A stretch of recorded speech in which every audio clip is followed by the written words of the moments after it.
जितने आस्था चैनल पर कथा सुन रहे हो, जितने फेसबुक और यूट्यूब पर सुन रहे हो, बहुत सावधानी से सुनना। सूखे आम के पत्ते जमीन पर गिर जाएं। कैसे पत्ते? जब पतझड़ का मौसम आता है तो आम के जो पत्ते नीचे जमीन पर झड़ते हैं, 21 पत्ते इकट्ठे कर कर उसको आग लगाकर जलाकर भस्म तैयार कर लीजिए। और जिस पुरुष नारी को चर्म रोग हो जाए, चर्म रोग, कहीं खुजली चल रही हो, कहीं दाने पड़ गए हो, कहीं चमड़ी सफेद लाल काली पीली जैसी पड़ गई हो, कहीं दाग हो रहे हो, चर्म रोग, कहीं खुजाल चल रही हो, तो शिव महापुराण की कथा का ये संवाद याद रखिए। लिंग पुराण, आम के पल्लव को जो वर दिया गया, तो आम के 21 पत्ते इकट्ठे कर कर उसको आग लगाकर उसकी भस्म तैयार कर कर शंकर भगवान के शिवलिंग पर शाम के समय प्रदोष काल में चढ़ा दीजिए वो भस्म। और उस भस्म को उठाकर लेकर आ जाओ, डब्बी में भर लो और गाय का घृत उसमें डाल लीजिए और उस स्थान पर लगाना चालू कर दीजिए। 3 दिन में दांत खाद खुजली जो भी होगी मिटना प्रारंभ हो जाएगी। उसमें इतनी प्रबलता आ जाती है। शंकर को जो भस्म चढ़ी है, आम के पत्ते की भस्म का भी हमारा शास्त्र वर्णन करता है। उस भस्म को छान कर पीस कर उसका आनंद, उसकी कोई दुकान आप डाल रहे हो, नया व्यापार चालू कर रहे हो और लग रहा है कि चलेगा कि ना चलेगा। पहले भी मैंने 2-4 दुकान डालकर देख ली, नहीं चली। अब नया डाल रहा हूँ, कर्जा कर कर डाल रहा हूँ, पैसे लाकर डाल रहा हूँ, चलेगा नहीं चलेगा। तो उसके लिए सबसे पहला काम करो, कम से कम दुकान खोलने के 7 दिन पहले आम के पत्ते की बंदरवाल बांध दो। दुकान का मुहूर्त होने के 7 दिन पहले आम के पत्ते की बंदरवाल बांधो और कहीं आम के पत्ते की भस्म मिल जाए, वही भस्म जो आम के पत्ते 21 उठाए सूखे वाले, अलग से तोड़ के मत सुखाना, जो पत्ते नीचे गिरे हों उसको उठाकर सुखाकर, सूखा हुआ जो पत्ता हो उसको जलाकर उसकी भस्म बनाकर उसमें थोड़ा सा चंदन मिलाकर और उसी से सम्मुख में जहां 7 दिन पहले तुमने बंदरबल बांधी है, दुकान खोलने वाले दिन उसी आम के पल्लव की भस्म जो शिव पर चढ़ी थी उसी में चंदन मिला हुआ वो एक स्वस्तिक का निर्माण कर दो। फिर आप अंदर कोई पूजन करो ना करो, आपने कोई अनुष्ठान करा ना करा, यज्ञ पूजन करी ना करी, अगर आप प्रवेश भी कर गए, इतना आपके पास धन नहीं था और आप प्रवेश भी कर गए तो भी घाटे में नहीं जाओगे, व्यापार उन्नति की ओर ही बढ़ेगा, व्यापार बढ़ेगा। उसमें आम के पल्लव में अगर कामदेव छुप कर भस्म होते हैं तो शंकर मेरे आम के पल्लव को भी वर प्रदान कर देते, आम के पल्लव को भी शिव वर देते। शनिवार के दिन जो पीपल के वृक्ष में सरसों के तेल का दीप लगाता है उसको शनि कभी परेशान नहीं करता। एक बात हमेशा ध्यान रखिएगा, मान लो अगर कोई भारी रोग ऐसा शनि महाराज के कारण हो गया हो, अच्छे काम करते करते उल्टे हो रहे हैं, होते हैं किसी किसी के साथ में, विपरीत परिस्थितियां आ जाती है, अच्छा करने जाओ बुरा हो जाता है, अच्छा कर्म करने जाओ बुरा हो जाता है। तो पीपल के वृक्ष की जो छाल होती है, छाल देखिए, पीपल के वृक्ष में जो छाल लगी होती है, उस छाल को घिसकर चंदन बनाकर भगवान शंकर का स्नान कराकर, अभिषेक कराकर, पूजन कराने के बाद में पिपलेश्वर महादेव का नाम लेकर, कौन से महादेव? पिपलेश्वर महादेव का नाम लेकर वो जो घिसी हुई छाल होती है उस छाल का तिलक भगवान शंकर को लगा लो और उसी का थोड़ा सा भाग अपने कंठ पर, मस्तक पर लगाना प्रारंभ कर दो। धीरे धीरे जो विपरीत दशा है वो सुधरना प्रारंभ हो जाती है। पर नाम याद रखना, पिपलेश्वर महादेव। बेलपत्री के वृक्ष के नीचे जौ के आटे का चौमुखी दिया, सरसों का तेल डालकर, उसमें काली तिल डालकर, उसमें एक सफेद फूल डालकर, बेलपत्री के वृक्ष के नीचे जैसे एक चौमुखी दिए को जौ के आटे के दिए को लगा दिया जाता है। जो व्यक्ति चिड़चिड़ करता है, जो व्यक्ति क्रोध करता है, जो व्यक्ति अपशब्द बोलता है, आड़ा टेढ़ा बोलता है, ताने देता है, ईर्ष्या रखता है, घर में चिड़चिड़ करे, पूरे घर को अस्त व्यस्त कर रखा, उस व्यक्ति का नाम और गोत्र बोलकर मात्र एक दिया लगा दिया जाए, व्यक्ति अपशब्द कहना बंद कर देता है, उसका प्रेम प्रबल हो जाता है, उसकी ईर्ष्या समाप्त हो जाती है, उसकी नफरत समाप्त हो जाती है। हम आपसे बार बार कहते हैं ना, कई बार आपको कहा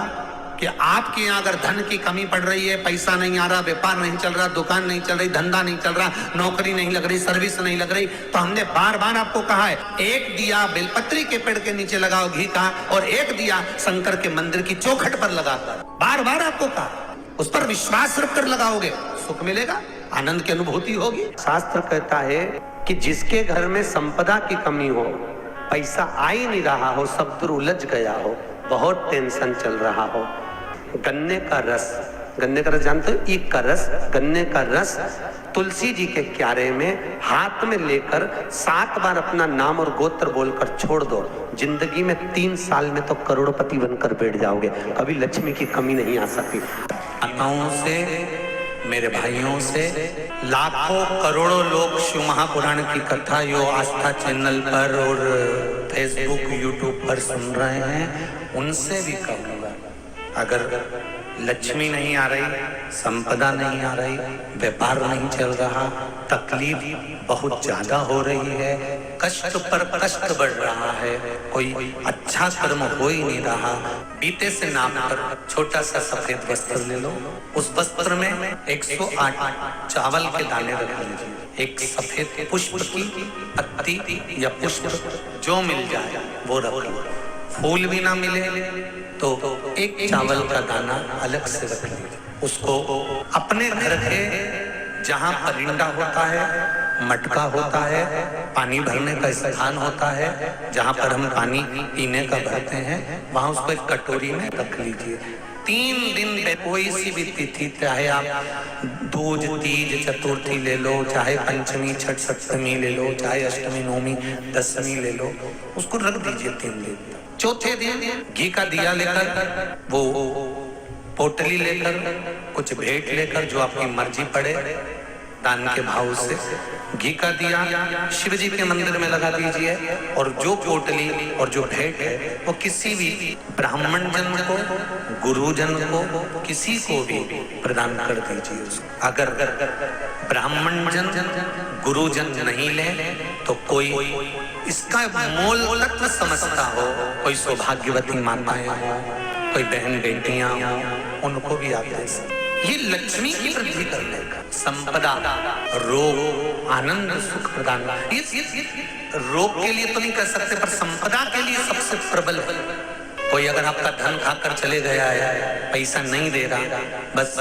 आप शिव मंदिर में जब दिया लगाएंगे और इसको वापस शिव मंदिर से पोटली को लेकर आएंगे, चाहे तो मंदिर में कोई ब्राह्मण देवता हो, पंडित जी हो, उनको भी दे सकते हैं, या किसी को भी देंगे, उस समय पर आपका स्मरण, दीप लगाते समय, दिया लगाते समय स्मरण होना चाहिए कि मेरा पैसा इतना गया हुआ है, बाबा ये रकम डूब गई है, ये पैसा चले गया है, ये प्राप्त होना चाहिए, मेरा व्यापार बढ़ना चाहिए। 4 पत्ती का जब बेलपत्र मिलता है तो 4 पत्ती के बेलपत्र को शंकर जी पे चढ़ाकर 1 लोटा पानी नहीं चढ़ाया जाता, 4 पत्ती का अगर बेलपत्र शिव को चढ़ाया जाता है तो 4 लोटा जल शिव को समर्पित करा जाता है। फिर उस बेलपत्र को उतार कर अशोक सुंदरी वाली जगह पर रखा जाता है, फिर वहां पर 1 आचमनी जल समर्पित करा जाता है, फिर वो 4 पत्ती के बेलपत्र को उठाकर नंदीश्वर के चरण के पास रखा जाता है, वहां 1 मूंग का दाना समर्पित करा जाता है, फिर उस बेलपत्री को लाकर घर में बरकत के रूप में रखा जाता है, तब वो लक्ष्मी बढ़ाना प्रारंभ करता है। कोई ऐसा ही क्रम नहीं हो जाता कि मिल गया और तुमने रख दिया, उसका क्रम अलग अलग है। 5 पत्ती का बेलपत्र, ऊपर जो जलाधारी टंगी होती है उस जलाधारी का स्पर्श कराया जाता है, शिवलिंग पर चढ़ाया जाता है, मात्र 1 लोटा जल 5 पत्ती के बेलपत्र पर चढ़ता है, और 5 पत्ती का बेलपत्र दरवाजे पर खड़े होकर भगवान शंकर के गण भृंगी का स्मरण कर श्रृंगी का स्मरण कर उसको लाकर बरकत में रखा जाता है। 5 पत्ती, 6 पत्ती का बेलपत्र मिलता है तो उसको नंदी पर पहले समर्पित कर फिर शिव के द्वार पर शंकर भगवान पर समर्पित किया जाता है, फिर 1 लोटा जल समर्पित कर 1 चावल का दाना चढ़ाकर उस बेलपत्री को लाया जाता है, बरकत स्थान पर रखा जाता है। 7 पत्ती का बेलपत्र मिलता है, उसका नियम अलग, 7 पत्ती के बेलपत्र को बेलपत्र के वृक्ष के नीचे ही शिवलिंग का निर्माण कर पूजन किया जाता है, और वहां पूजन कर 7 पत्ती के बेलपत्र को शिव को चढ़ाकर फिर अपने घर में रखा जाता है। 8 पत्ती का बेलपत्र यदि प्राप्त होता है तो उसको पहले जो जलाधारी का भाग है, नीचे तटी भाग है जहाँ शिवलिंग रखा हुआ है, माता जी के उस भाग पर रखा जाता है, उसके बाद में शिव को चढ़ाया जाता है, 1 लोटा जल चढ़ाकर मात्र चंदन लगाकर उसको लाया जाता है। 9 पत्ती का बेलपत्र यदि किसी को प्राप्त होता है, कभी मौका मिले ना तो देखो, अब सीहोर में कभी कथा हुई तो आपको 1 पत्ती से लेकर 21 पत्ती तक के बेलपत्र का दर्शन,